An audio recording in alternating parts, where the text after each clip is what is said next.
My name is Chloe. I am 26 years old, and until recently, I honestly believed I understood what family meant. I thought it meant being there when it mattered most, showing up when everything was falling apart. I found out I was wrong on the day my body betrayed me, and my family did too. The pain started like a knot in my stomach that morning, a dull ache I tried to ignore because I had rehearsals later. Within an hour, it turned into something sharp and twisting, stealing the air from my lungs. I collapsed on the kitchen floor, phone clutched in my shaking hand, and dialed for an ambulance because there was no one else around to help. By the time the paramedics wheeled me into the emergency room, I was drenched in sweat and barely holding on. I kept asking if someone had called my mom. They said yes. I imagined her running through the hospital doors, worried, frantic, taking my hand. That's what mothers do, right?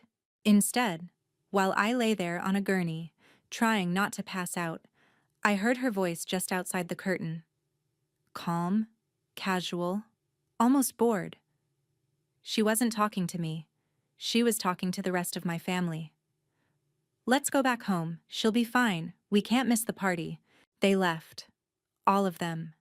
They chose cake, music, and birthday photos over the possibility that something was seriously wrong with me. As the doors swung shut behind them, the only sound left was the beeping of machines and my own heart hammering in my ears. Hours later, when I woke up from emergency surgery, I reached for my phone with shaking fingers. And in that moment, lying there alone, I made a decision that would turn my entire family upside down. Before I tell you exactly what I did with my phone that made my entire family blow up my messages, begging me to stop and asking for forgiveness, make sure you stay with me until the end and tell me in the comments what you would have done if your own mother walked away from you like that. When I first opened my eyes after surgery, everything was a blur of white light and muffled voices. My throat burned, my abdomen throbbed with a deep, angry pain, and my head felt strangely heavy, like it was filled with water instead of thoughts. For a few seconds I couldn't remember where I was or why I hurt so much. Then it all came back in a rush. The ambulance, the cold metal of the gurney, and my mom's voice drifting in from the hallway, telling everyone to go home, telling them I would be fine, saying it like a casual comment about the weather instead of a decision to leave her daughter alone before an emergency surgery. A nurse noticed my eyes flicker open and smiled. She adjusted something on the IV pole and spoke in that gentle tone people use with fragile things. Hey, Chloe, surgery went well. You're in recovery now. How are you feeling? I croaked something about water, but what I really wanted to ask was, is my family here? The words never left my mouth. A part of me already knew the answer. When she stepped away to grab a cup and straw, I turned my head and scanned the room. No familiar faces, no flowers, no jacket thrown over a chair, no one waiting anxiously by the curtain. I was alone in a room full of strangers who cared more about my vitals than the people who shared my blood. My phone sat on the tray beside me. I stared at it for a long time before I picked it up. My hands shook so badly I almost dropped it. I braced myself for an empty notification bar, for the final confirmation that I truly didn't matter as much as the party they were so eager not to miss. Instead, the screen lit up with a wall of unread messages, group chats, missed calls, dozens of notifications stacked on top of each other like bricks. My heart skipped. For a second, I stupidly hoped, they must be outside. Maybe they're just not allowed in yet. I opened the first message. It wasn't, "We're here." It wasn't, "We're waiting for you." It was a photo from the birthday party. Balloons, cake, smiling faces, my mom standing in the middle, raising a glass. The caption underneath read, "Family time is the best time." I scrolled. Video of everyone singing, laughing, making jokes about how late it was getting and how they were all too old to be up this late, followed by a string of laughing emojis. In the background, I could hear my mom's voice clearly, shouting over the music. "She'll be fine. They always exaggerate in hospitals." The nurse came back and paused when she saw my expression. "Do you need me to call someone for you?" she asked. I shook my head. My chest felt tight. It wasn't that I didn't need anyone. I just didn't want to call the people who had decided I was optional. I took the water, swallowed carefully, then waited until she left. The second the curtain swayed closed, I unlocked my phone again. More messages were popping up now. Not from my mom, not from my cousin, from extended family, a couple of friends, people asking whether the rumors were true, whether I really had surgery alone, whether my family really hadn't stayed. Someone had clearly talked, and the story was leaking out of whatever group chat it had started in. One text stood out from the rest. It was from a childhood friend who was at the party. "I am so sorry, Chloe. I thought you knew they decided to stay. I thought you were okay with it. If I had known, I never would have stayed either." I stared at those words, something inside me cracking. They decided. They discussed it. My situation wasn't an emergency to them. It was a scheduling inconvenience they negotiated around a party. Had they debated it like a logistics problem? Had anyone said, "This is wrong"? A cold, clear anger began to cut through the fog in my head. For years, I had swallowed little disappointments. The recital they missed because of a barbecue. The graduation they arrived late to and pretended didn't matter.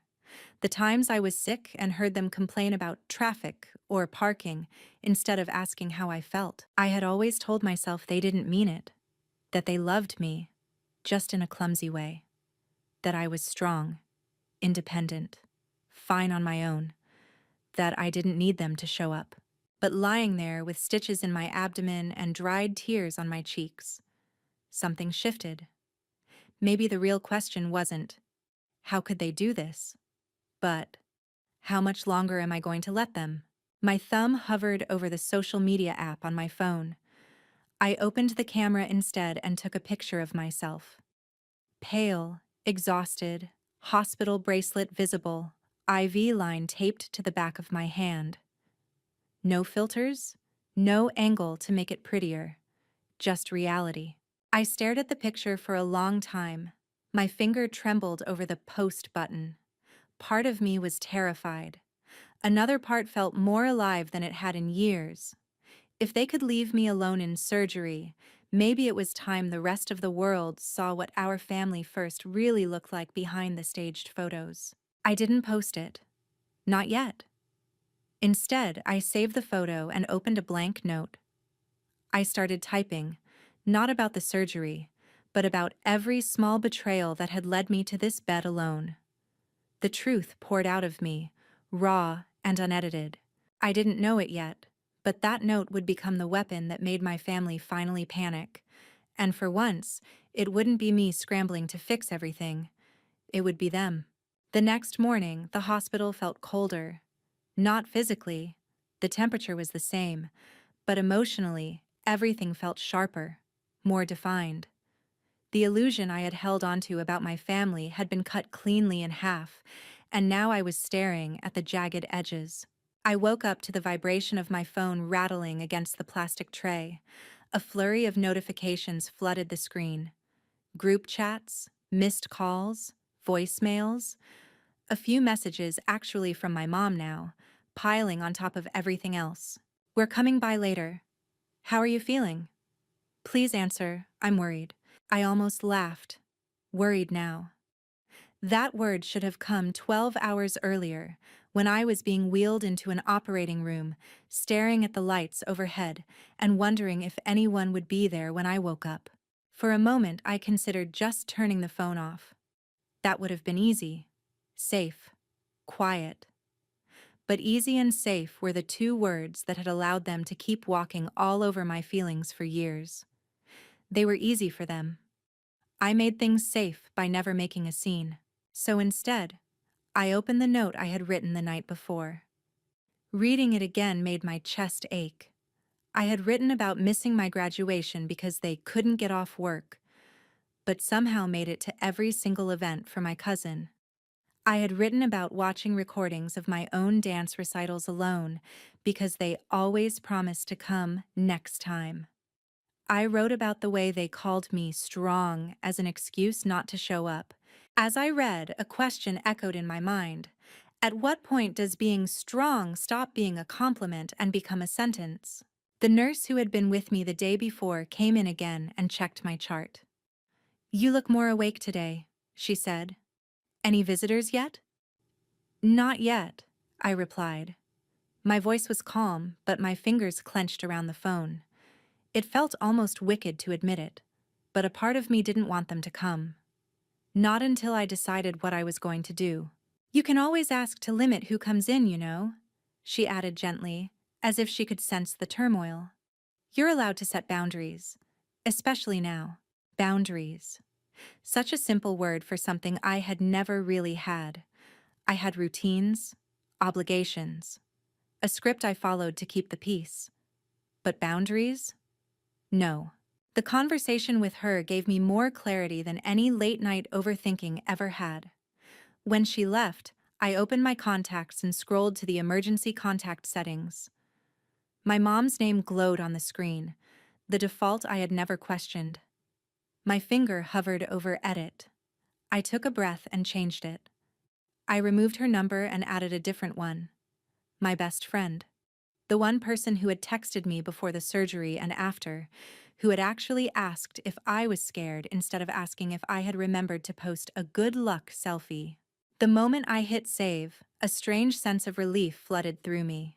It was small, but it was concrete. A tiny piece of my life that was now protected from people who treated me like background noise. I opened social media again and uploaded the photo I had taken in the middle of the night. No filter, no makeup, just the hospital wristband, the oxygen clip still on my finger, my eyes a little red. My caption was simple, but every word was a cut. Had emergency surgery last night. Went in alone. Woke up alone. Fun fact: the rest of my family chose a birthday party instead. Apparently, I'm strong enough to do this kind of thing by myself. Just posting this here so I remember not to forget that again. I hovered over the post button, my heart pounding. I wasn't tagging anyone. I wasn't naming names. But everyone who needed to understand would understand. I pressed post. Within seconds, the little heart icon started ticking up. Notifications flashed across the top of my screen faster than I could read them. Comments began to appear. "What? Are you okay? Please tell me you're joking. This is not what family is supposed to look like." Some comments came from friends I hadn't talked to in years. A couple came from people at the birthday party. They admitted they had seen my mom shrug it off, had watched my family clink glasses while my surgery time got closer. One person wrote, "I felt sick about it but didn't know what to say. I'm so sorry." Underneath the pity and outrage, I felt something else rising. Validation. People I barely knew could see what my own family had refused to see. They saw the problem clearly without the fog of excuses, without the weight of, "That's just how they are." And then the text started. My mom. "Chloe, what did you post? People are calling me." Another family member. "Take that down. You're making everyone look bad." My cousin. "I didn't know it was that serious. Please delete it, they're freaking out." The irony almost made me smile. They didn't rush to my bedside when I was in pain, but the moment their image, their carefully crafted picture of a perfect family, took a hit, that sent them into panic. I typed back one sentence to the relative who told me I was making everyone look bad. "You're only upset because I stopped hiding what you did." I didn't respond to anyone else.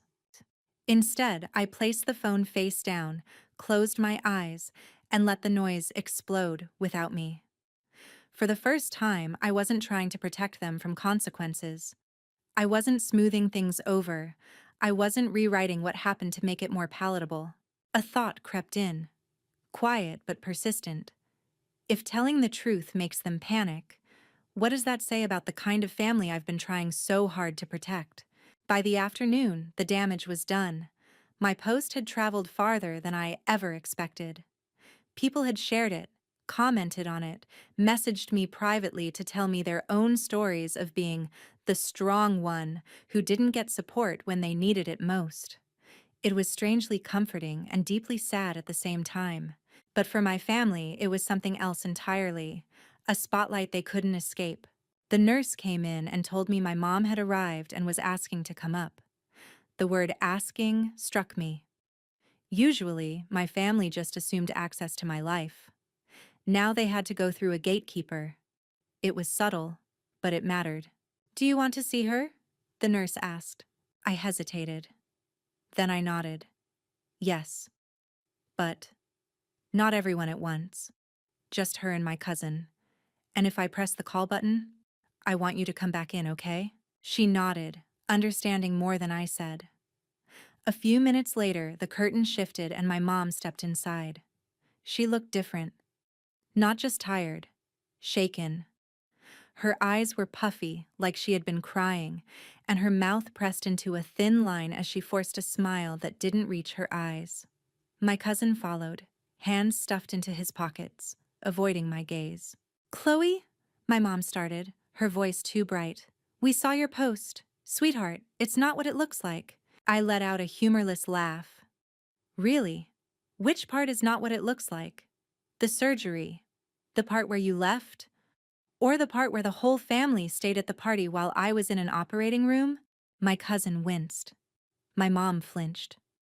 Her mask slipped for a second, and I saw frustration flash across her face. "You're making it sound worse than it was. We were told it was routine. They said you'd be fine. You know how dramatic hospitals can be."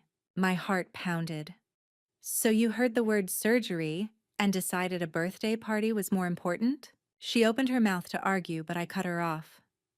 I didn't raise my voice. I didn't need to. The quiet in my words was louder than any shout. "Do you know what they asked me before they wheeled me in?" I said. "They asked who was waiting for me. I told them my family was here. I lied for you." Silence settled over the room like a thick blanket. My cousin shifted his weight from one foot to the other, staring at the floor. "I didn't want the doctors and nurses to see how alone I actually was," I continued. "I didn't want strangers to look at me with pity because my own mother thought a party mattered more." "Do you have any idea how humiliating that felt?" Her voice dropped. "I didn't mean for you to feel humiliated. I thought you were strong enough to handle it." That word again, strong. It grated against me now. "You keep calling me strong like it's a compliment," I said. "But what you really mean is convenient. I'm convenient because you don't have to worry about me. Because you can leave and assume I'll be fine. Do you ever ask yourself what that kind of love feels like from this side?" My mom's eyes filled with tears. "People are calling me Chloe. They're sending me screenshots, asking how I could do that to my own daughter. I know you're angry, but posting it publicly it was cruel." The accusation hung between us. Cruel. I felt my jaw tighten. Cruel was leaving me here alone and then posting family first under party photos. Cruel was making that choice and assuming I'd never say anything. Telling the truth about it? That's not cruelty. That's accountability. My cousin finally looked up. "I didn't realize you'd feel this way," he muttered. "I thought you understood it wasn't personal." I stared at him, a bitter smile creeping onto my lips.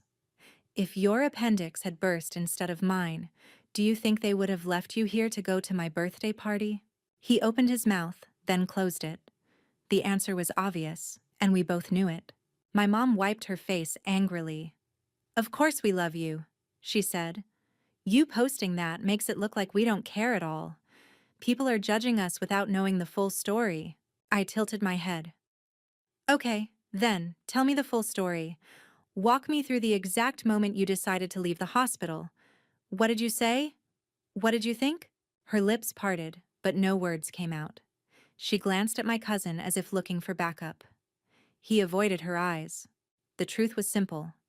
The full story wasn't any better than the version I had posted. A long, heavy silence followed. I let it stretch. They were finally feeling a fraction of the discomfort I had carried for years. When I finally spoke, my voice was steady. I'm not taking the post down, I said. I'm not hiding what happened so you can feel better. If it makes you uncomfortable, maybe that's the point. My mom stared at me like she was seeing a stranger. You're punishing us, she whispered. You punished me every time you didn't show up, I replied quietly. The difference is I'm just letting other people see it now. I'm done bleeding in private so you can keep pretending we're the perfect family. A question flickered in my mind, sharp and painful. If the only way to keep a family intact is to keep bleeding alone in the dark, is that family even worth saving? I didn't say it out loud. Not yet. Instead, I leaned back against the pillows and added, things are going to change when I get out of here. For all of us. They didn't know it yet. But the performance I had coming up wouldn't just be a dance. It would be my revenge, my confession, and my line in the sand. And they would have to sit in the front row and watch. The days after that confrontation blurred into a strange rhythm of physical healing and emotional aftershocks. Nurses came and went. Doctors checked my incision, adjusted meds, explained discharge plans. But the real surgery felt like it was happening inside my relationships, not my body. My post kept circulating. A few local dance friends reshared it with comments about how proud they were that I was speaking up. An old teacher messaged me privately and said she'd always suspected something was off with the way my family showed up, for everyone but you. Stories poured into my inbox from people who had been the responsible one, the strong one, the independent one. All labels used to justify neglect. My mom's messages shifted from defensive to pleading. We look like monsters. Please take it down. People don't understand the context. You're ruining relationships over one mistake. One mistake. That phrase bothered me more than anything else. It wasn't one mistake. It was a pattern that climaxed when I was wheeled into surgery without anyone at my side. I answered with a long message for the first time since they'd left that day. I told her I wasn't trying to ruin relationships. I was refusing to carry all the pain in silence anymore. I told her what the nurse had said about boundaries. I told her I had changed my emergency contact. The phone was silent for a long time after that. Then, you changed your emergency contact? To who? I responded, to someone who actually showed up. There were no more messages from her that night. When the hospital finally discharged me, I didn't go home with my family. My best friend picked me up, arm around my shoulders as I walked slowly down the hallway. My mom was waiting near the exit, standing off to the side, eyes red, but I barely looked at her. She wanted to drive me home. I said I already had a ride. It was a quiet kind of revenge, walking past her without giving in to the pull of guilt. I could feel her stare between my shoulder blades, but I didn't turn around. At my friend's apartment, surrounded by warmth and clutter and real concern, I began planning the other part of my revenge without even realizing it. My performance. Before the surgery, my big show had been just that. A big show. A chance to prove myself, maybe land another contract, maybe be noticed by someone important in the audience. Now it was something else. Now it was a stage where I could finally tell my story in a language my family couldn't talk over. Movement. I called my choreographer and told her I needed to change my solo. She hesitated at first. The program was already set, the music prepared. But when I explained what had happened, the surgery, the party, the post, she went very quiet. You want your solo to be about this? She asked. Yes, I said, about being left and about choosing myself. There was a pause, then a slow exhale. It's your story, Chloe. If you're ready to tell it, we'll make space. The next week was brutal. I was still healing, moving carefully so I wouldn't pull anything. We adjusted the choreography to work with my limitations, turning explosive jumps into sharp gestures, deep back bends into controlled, trembling arches. Instead of seeing my reduced mobility as a weakness, we built the entire piece around it. My body became a map of what I had just survived. We decided to open the solo with me lying on the floor, curled in on myself, one arm wrapped protectively around my stomach. A single spotlight. Slow, hollow music at first, like a heartbeat echoing in a metal room. Then, as the music grew, I would force myself up, collapsing and rising, pushed down by invisible hands, dragged by something only I could feel. Near the middle of the piece, we added a section where I reached toward the wings, hands open, then jerked back, as if doors kept slamming in my face. It was subtle, but I knew exactly what it meant. The part of me that had always reached for my family, hoping they might choose me, was now pulling away for good. We even built in a quiet pause where I would stand near the front of the stage, facing the audience, breathing hard, holding my stomach. In that moment, the lights would shift, and a projection would appear behind me. Not photos of my actual hospital room, but an abstract, flickering image of monitors and a gurney. It would be enough for people to fill in the blanks. The final section of the solo would be different from anything I had done before.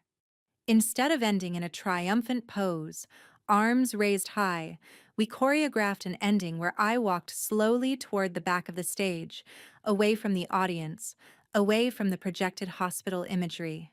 I would stop just before the darkness swallowed me, look back over my shoulder, and then turn away again, choosing the unknown future over the familiar pain. I told no one in my family what the piece was about. Publicly, it was called Alone, Finally. On the program, the description was vague. A solo exploring independence, resilience, and the cost of being seen as strong. Behind the scenes, the whispers continued. Some relatives unfollowed me after my post. Others watched silently but never liked, never commented. My mom stopped complaining about how bad everyone looked and shifted to sending shorter, more subdued messages. "I'll be at your performance," she wrote once. "No matter what you think of me, I will be there." I read it 3 times, unsure if I felt comforted or threatened. Was she coming to support me or to manage appearances? My cousin texted too. "I know I messed up. I'll be there too. Please just don't hate me." I didn't answer either of them. Not because I wanted to torture them, but because I needed the silence. I needed the distance to prepare for what I was about to do. One night, staring at the Notes app on my phone, I rewrote the caption from my original hospital post and saved it as a voiceover script. I would record it later and ask the sound engineer to layer it over a section of my solo. My own voice, describing exactly what had happened, echoing through the theater while I moved. Was it petty? Maybe. Was it revenge? Absolutely. But it wasn't revenge to destroy them. It was revenge to force them to finally look at me, really look at me, and at what their choices had done. A quiet thought whispered inside me as I lay in bed that night. If they can't sit in a theater and face what they did, how could they ever have faced it in a hospital room? The night of the performance arrived with the kind of electricity that makes your skin buzz. Backstage, the air smelled like hairspray, sweat, and nerves. Dancers stretched in the hallways, whispered last-minute pep talks, and adjusted costumes under the harsh fluorescent lights. I stood in front of the mirror, tracing the line of the scar beneath my costume. It was discreet, covered by fabric, but I could feel it, a tight, tender reminder of everything that had brought me here. I pressed my fingers gently over it and whispered to myself, "You survived." A stagehand poked his head in. "10 minutes until places," he called. I glanced at my phone one last time. There were messages from friends wishing me luck. A few from people who had seen my post and were coming specifically to watch this piece. Nothing from my mom that day. The silence was almost eerie, like the eye of a storm. When I peeked through the side curtain, I saw them. My family. My mom in the second row, sitting up straight, clutching a program so tightly the edges were bending. My cousin beside her, stiff, eyes fixed on the stage as if staring at anything else might make this harder. A couple of other relatives sat a few seats away, looking anywhere but at each other. I wondered what they were expecting. Probably something pretty and emotional, the kind of dance you clap for and then forget about by the time you reach the parking lot. They had no idea they were about to sit through a reenactment of their own neglect, translated into movement, sound, and light. The show began with group pieces, upbeat routines that drew laughter and cheers from the audience. I danced in one of them, smiling on cue, moving through formations with mechanical precision. Inside, I was saving my energy. My real performance hadn't started yet. Finally, the announcer's voice echoed through the theater. Next up, a solo piece choreographed and performed by Chloe, alone, finally. The lights dimmed. The audience quieted.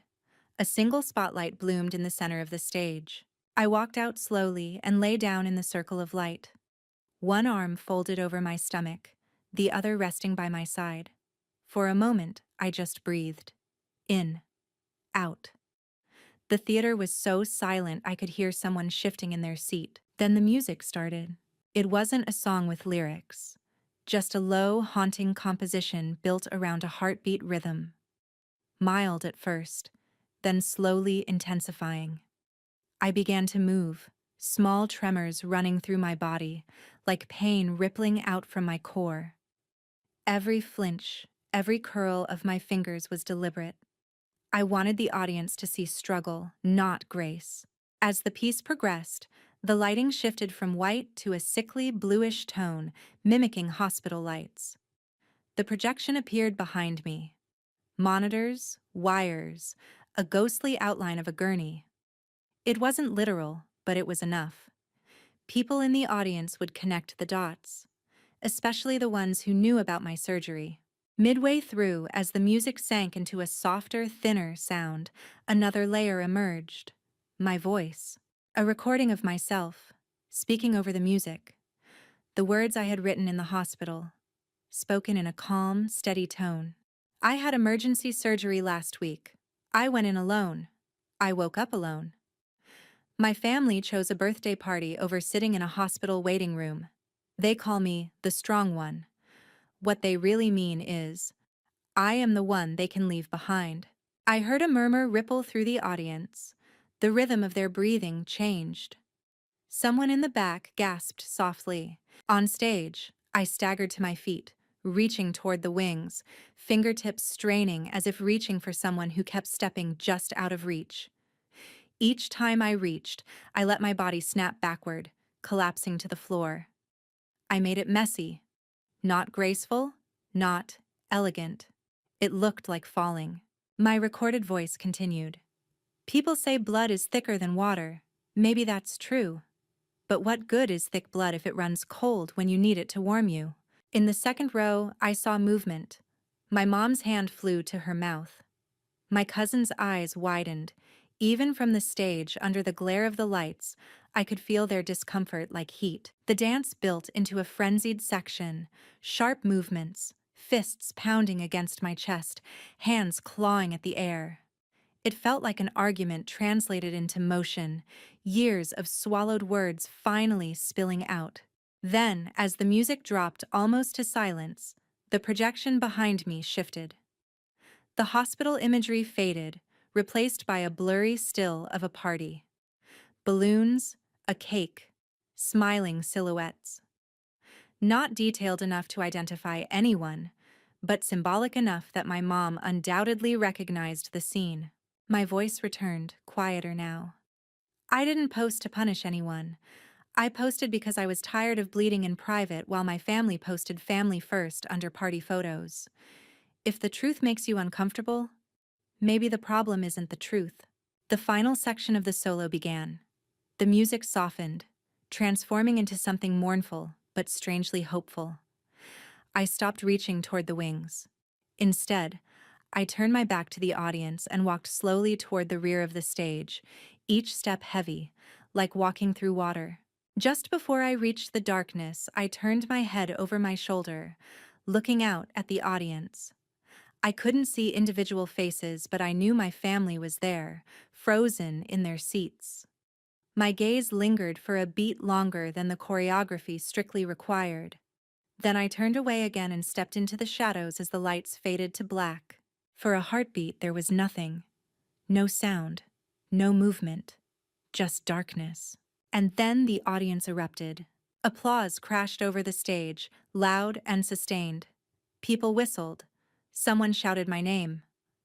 I stood in the shadows, breathing hard, letting the sound wash over me. For once, the noise wasn't exhausting. It felt like a validation I had never allowed myself to crave.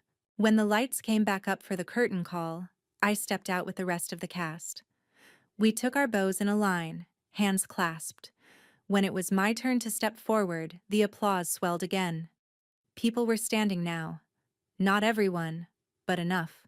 I glanced toward the second row. My mom was on her feet, clapping, but her face was pale, eyes red. My cousin clapped too, but his jaw was clenched, his gaze fixed on me like he was seeing me for the first time. As we left the stage and the curtain fell, my heart pounded not with stage fright, but with a strange, fierce peace. I hadn't set out to destroy them. I had simply told the truth in the only language that had ever made me feel powerful. But the truth has consequences, and those were still waiting for me in the lobby. After the show, the backstage hallway turned into a chaotic river of bodies, congratulations, and bouquets being thrust into hands. My fellow dancers hugged me, some with tears in their eyes. A couple of them admitted they had read my post and realized the piece was about more than just independence. That was brutal, one of them said softly, but beautiful. I felt every second. I smiled, exhausted. Good. You were supposed to. My choreographer squeezed my shoulder. You were brave, she whispered. That was more than a performance. That was a confession. I knew what she meant. The piece had stripped me down emotionally in front of a room full of people, including the ones who had hurt me the most. It was exposure and revenge and healing all tangled up in 8 minutes of movement. Eventually, I couldn't avoid the lobby any longer. I stepped out, clutching a bouquet someone had handed me, and almost immediately saw them. My mom, my cousin, and 2 other relatives clustered together near the exit. They looked smaller than usual somehow, like the room had grown and they hadn't kept up. My mom moved toward me first. Her steps were hesitant, cautious, like she was approaching a wild animal that might bolt. Chloe, she began, voice shaking, can we talk? People milled around us, some casting curious glances, recognizing us from the performance, and, probably, from my now viral post.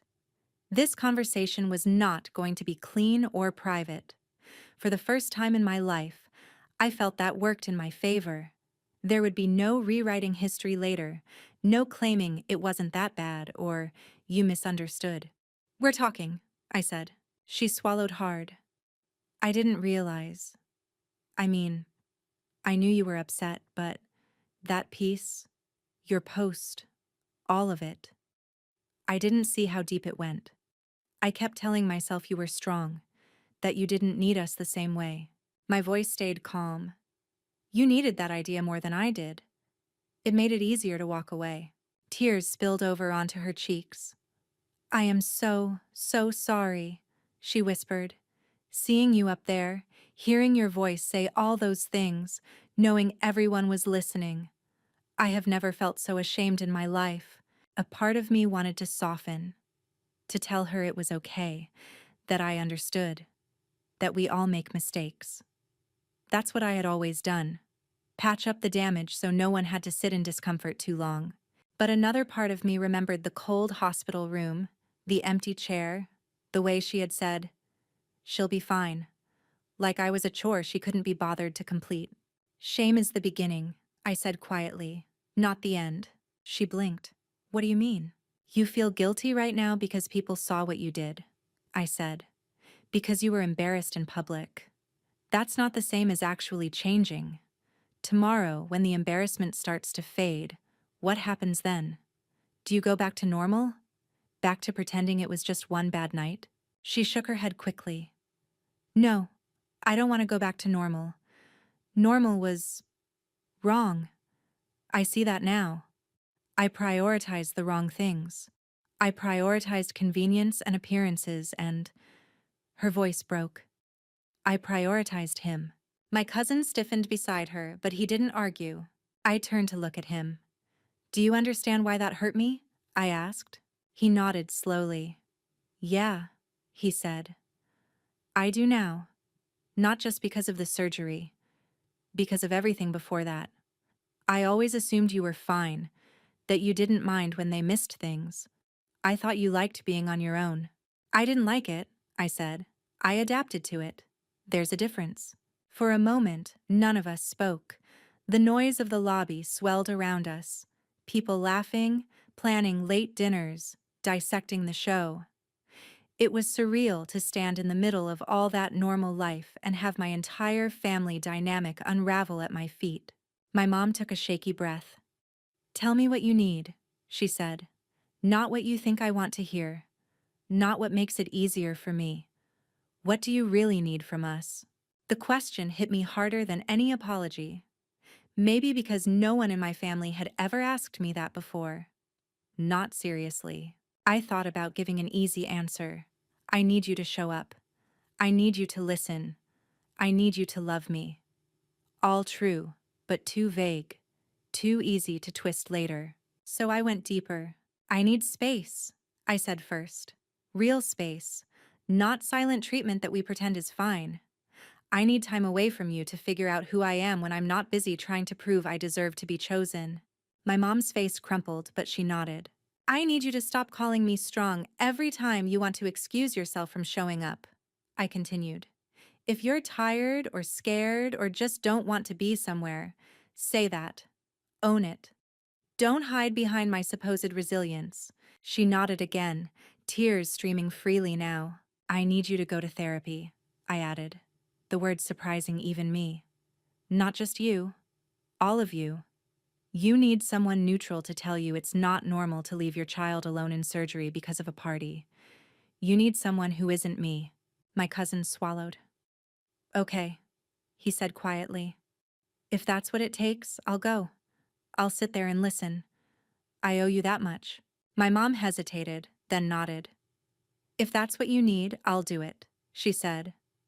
I don't want to keep hurting you. I don't want to be that kind of mother anymore. Another relative, who had been silent until now, spoke up. You really felt that alone? She asked. I turned to her, tired. I wasn't alone, I said. I had doctors, nurses, strangers. The only people who weren't there were the ones who were supposed to be. She had no answer for that. I took a breath. There's one more thing, I said. I'm not taking the post down. My mom flinched. But I'll edit it, I interrupted. I'll update it. I'll say my family is trying to make it right, that we're going to therapy, that we're working on things. But I'm not erasing what happened. That story is part of me now. It's part of what made me strong. Not the kind of strong that lets people walk over me, but the kind that finally says, enough. She looked devastated and relieved at the same time, like a person who had been sentenced but spared the harshest version. Does this mean you forgive us? She asked, voice trembling. Forgiveness. The word sat heavy on my tongue. I forgive myself first, I said slowly, for staying silent for so long, for pretending it didn't hurt, for twisting myself into knots so you wouldn't feel bad. As for you, forgiveness will be a process. It's not a switch I flip because you're crying in the lobby. Her shoulders sagged, but there was acceptance in her eyes now. I'll wait, she said. I'll show you. Not with words. With what I do next. We didn't hug. I saw the instinct flicker in her posture, the urge to pull me in and bury the conversation under physical closeness. I took a small step back, and she stopped herself. Respecting that boundary was her first test, and to her credit, she passed it. My cousin offered a tentative half-smile. Your performance was intense, he said, but you were amazing. Thank you, I replied. I meant every second of it. I know, he said quietly. They left a few minutes later, promising to text me about therapy appointments, about plans to talk more, to listen more. For once, I didn't respond with automatic reassurance. I just nodded and watched them walk away. When they were gone, my friend came up beside me and bumped her shoulder against mine. "How do you feel?" she asked. I thought about it for a moment. "Lighter," I said, "but not fixed. And that's okay." That night, lying in bed, I reopened my original hospital post, the one that had started the family panic. I added a second part beneath it. Update. My family is embarrassed, and for the first time, actually listening. They came to my show. They cried. They apologized. They agreed to therapy. I'm not taking this post down because this is my story too. I still don't know if I can fully forgive them. But I do know this. I'm done being the strong one who suffers in silence so everyone else can stay comfortable. If your family ever makes you feel like you don't deserve support, remember, you are allowed to tell the truth. You are allowed to walk away. You are allowed to choose yourself. Before I hit save, a question surfaced in my mind, one I knew wouldn't leave me alone for a long time. If the people who say they love you only show up when the world is watching, is that really love? Or just fear of being exposed? I don't have a perfect answer yet. Maybe I never will. But I know this much. The next time I am lying in a hospital bed or standing on a stage or sitting alone in my apartment, I will not be begging anyone to choose me. I have already chosen myself. And if you were in my place, with a mother who told everyone to go back home while you were being rushed into surgery, what would you do? Would you hide it to protect them? Or would you finally let the world see who they really are?